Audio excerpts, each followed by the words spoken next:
conquête de la souveraineté passe avant tout par l'exploitation des ressources nationales au profit de nos populations.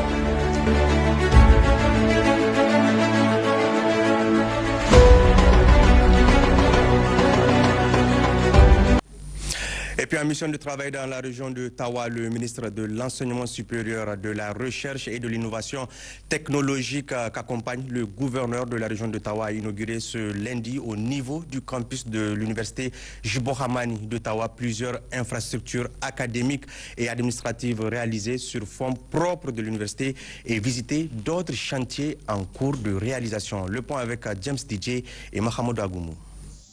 Accompagné par le gouverneur de la zone de Tawa, le colonel Suleiman Daman Moussa, le ministre de l'Enseignement supérieur, la recherche et l'innovation, le recteur, le professeur Youssouf Hamadou, aux côtés duquel le recteur des autres universités publiques du Niger, première infrastructure inaugurée, le nouveau bloc pédagogique de 10 salles de cours entièrement équipées, climatisées, financées à hauteur de 111 millions de francs CFA. Tout taxe confondu sur fonds propres de l'université pour un délai d'exécution de 6 mois. Le ministre a ensuite inauguré un amphithéâtre de 500 places construit toujours sur fonds propres de l'université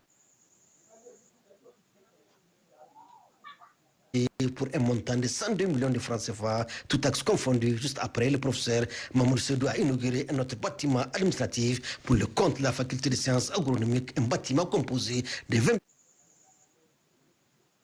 bureau d'une salle de réunion de 50 places a été réalisé toujours sur fonds propres de l'université à hauteur de 150 millions de francs sur fonds propres de l'université, dont une esplanade d'une capacité de 2000 places servant d'espace de vie, de convivialité et d'attractivité pour les étudiants et les personnels. Cette esplanade qui vise à créer un événement universitaire plus accueillant, paisible et assaini s'élève à un coût global de 82 millions, tout taxes confondues. La délégation ministérielle a bouclé la série de sa visite par le chantier de la maison de l'université destinée à faciliter l'hébergement des autres de l'université. Elle dispose de 14 chambres, dont 4 chambres VIP et d'un restaurant d'une capacité de 100 couverts pour un coût de 141 millions de francs CFA, toujours sur fonds propres de l'université. Le ministre de l'Enseignement supérieur, la recherche et l'innovation technologique, le professeur Mamour Sedou, au terme de sa visite, a décliné l'objectif de sa mission tout en félicitant et de la recherche. Je commence d'abord par remercier Monsieur le recteur pour son invitation, Monsieur le gouverneur bien sûr pour l'accueil chaleureux. Cette première étape ce matin, ça consiste en l'inauguration des infrastructures. C'est l'occasion également d'échanger et de se concerter sur les différentes préoccupations de nos universités publiques et donc avoir des points de vue plus ou moins rapprochés et similaires pour la même cause. Pour ça, par le recteur de l'université Jibohamani de Tawa, le professeur Youssouf Hamadou a souligné que toutes ces nouvelles infrastructures administratives et académiques réalisées sur fonds propres de l'université visent à améliorer les cadres de vie et de travail pour l'ensemble des membres de la communauté universitaire, tout en poursuivant un objectif de modernisation de l'université et de qualité de la formation. Le cours de la cérémonie a été marqué par une visite guidée de l'infirmerie de l'université par le ministre et sa délégation. Avec les contributions au profit du Fonds de solidarité pour la sauvegarde de la patrie qui se poursuivent ce lundi, de nombreuses bonnes volontés ont répondu à l'appel en apportant leur contribution aussi bien en espèces qu'en nature. Le point avec Rahama Ousmane Tinaou et Youssouf Mohamed. Les membres du comité de gestion du Fonds de solidarité pour la sauvegarde de la patrie, FSSP, ont reçu ce matin au siège du fonds les premières contributions de bonne volonté. La toute première contribution a été remise par le groupement Aéroport 1 des montants de 25 000 francs CFA. Le caporal Garba Maman, retraité domicilié à Djambala, a contribué à hauteur de 2 000 francs CFA. L'ARCEP a versé une contribution de 6 265 447 francs CFA au titre du mois de décembre 2025, tandis que le comité des assureurs a apporté 5 889 866 francs CFA également pour le mois de décembre.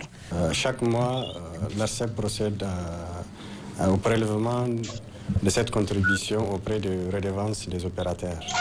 Bon, ce mécanisme garantit un soutien durable de transparence au bénéfice du service collectif. Cette contribution mensuelle fait porter le cumul à 82 618 depuis que nous avons commencé l'opération. Et nous invitons encore davantage les compagnies à faire plus de diligence pour que les contributions viennent à temps et que nous soyons encore ici pour apporter notre contribution pour le développement du pays et accompagner les autorités dans l'objectif noble qui est de développer le Niger dans un climat de sécurité et de prospérité. Les contributions se sont poursuivies avec l'association AESCNO qui a des attestations aux membres du comité de gestion du Fonds de solidarité pour la sauvegarde de la patrie.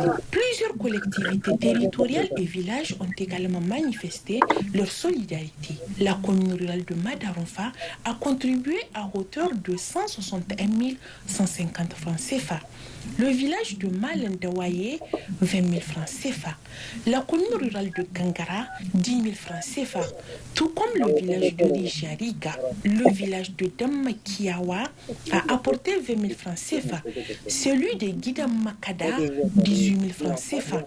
Tandis que le village de Kandataso a versé 6 000 francs CFA. Le village de Boulonkusha a contribué à hauteur de 5 000 francs CFA. Rogogo, 15 000 francs CFA. Dankolio Gabassa, 15 000 francs CFA. Et Guidantanko, de la commune rurale de Gangora, 22 000 francs CFA. Le village de Garambouzou, Ayuba, a remis 12 300 francs CFA. Le village de Zangolita, 15 000 francs CFA.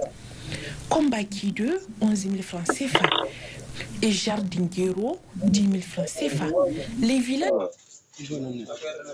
de Maigoshi Sabakal et Maigoshi Djakou ont respectivement contribué à hauteur de 15 000 francs CFA et 14 300 francs CFA, tandis que le village de Rumbu et la commune rurale d'Ajekoua ont chacun versé 10 000 francs CFA. Le comité de salubrité a apporté 4 300 francs CFA. La commune rurale de Matamei de la région de Zender a contribué à hauteur de 58 750 francs CFA. La commune rurale de Koussa, 15 000 francs CFA. Celle de Karakara de la région de Dosso, 330 000 francs CFA. Et la commune rurale de Tunuga, 30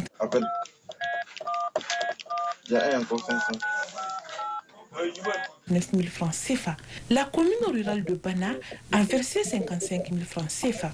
Enfin, le village de Turkouli de la région de Tilabiri a contribué à hauteur de 11 000 francs CFA.